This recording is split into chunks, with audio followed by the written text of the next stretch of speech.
Magandang araw mga kaibigan. Ngayong araw, pag-uusapan natin ang isa sa pinakamahalagang aspeto ng pamamahala, ang pagpaplano ng mga teknikal na gawain. Sa video na ito, aalamin natin kung ano ang pagpaplano, bakit ito mahalaga, at paano ito isinasagawa sa iba't ibang antas ng pamamahala. Kaya, simulan na natin. Ano nga ba ang pagpaplano?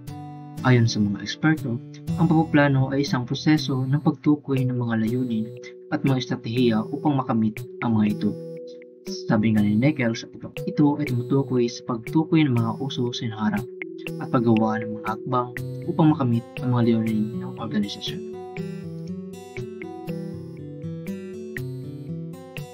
Ngunit bakit nga ba mahalaga ang pagpaplano? Ganito yan.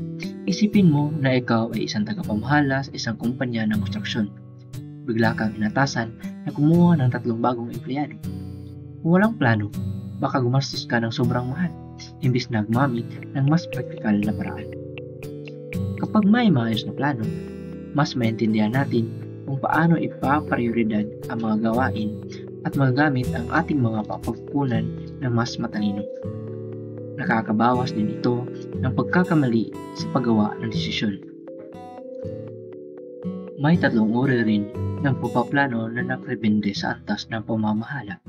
Una ay ang estratehikong pagpaplano, pangalawa ay ang pagpaplanong pang-intermedya, at pangatlo ay ang pagpaplanong operasyonal. Sa estratehikong pagpaplano, sinasagawa ito ng top management. Dito tinutukoy ang mga pangmatagalang layunin ng organisasyon. Sa pagpaplanong pang-intermedya, ginawa naman ito ng middle management. Nakataon ito sa pagtukoy ng mga kontribusyon ng bawat departamento para suportahan ang mga estratehikong layunin. Sa pagpaplanong operasyonal naman ay isinasagawa ito ng lower management. Nakatuon ito sa mga tiyak na gawain na dapat gawin araw-araw upang matupad ang mas malaking plano.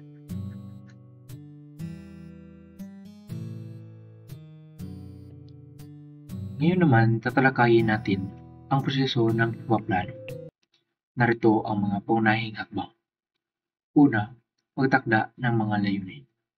Dito, itinatalaga ang mga layunin ng organisasyon, unit, o departamento. Pangalawa, pagbuo ng mga estratehiya at taktika. Dito bubuo ng mga hakbang kung paano makakamit ang mga ito. Pangatlo, pagtukoy ng mga kailanganing resources. Dito itinatakda kung anong mga kagamitan, tao, at oras ang kailanganin para sa plano. Pang-apat, pagtakda ng pamantayan. Itinatakda ang mga pamantayan para matukoy kung maayos bang isinasagawa ang mga gawain. Para mas malinaw, narito ang isang halimbawa. Ang isang kumpanya ng konstruksyon ay nagdesisyon na pasukin ang negosyo ng pagbibenta ng mga materyales sa konstruksyon. Paano nila ito gagawin? Una, magpaplano sila ng bagong unit ng negosyo at maglaan ng 50 million para sa proyektong ito. Pangalawa, maghahanap sila ng mga kwalipikadong individual na mamamahala sa bagong unit.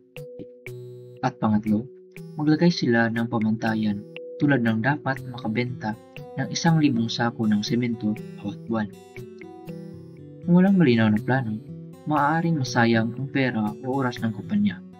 Pero dahil sa matibay na plano, maiiwasan ang mga ganitong problema.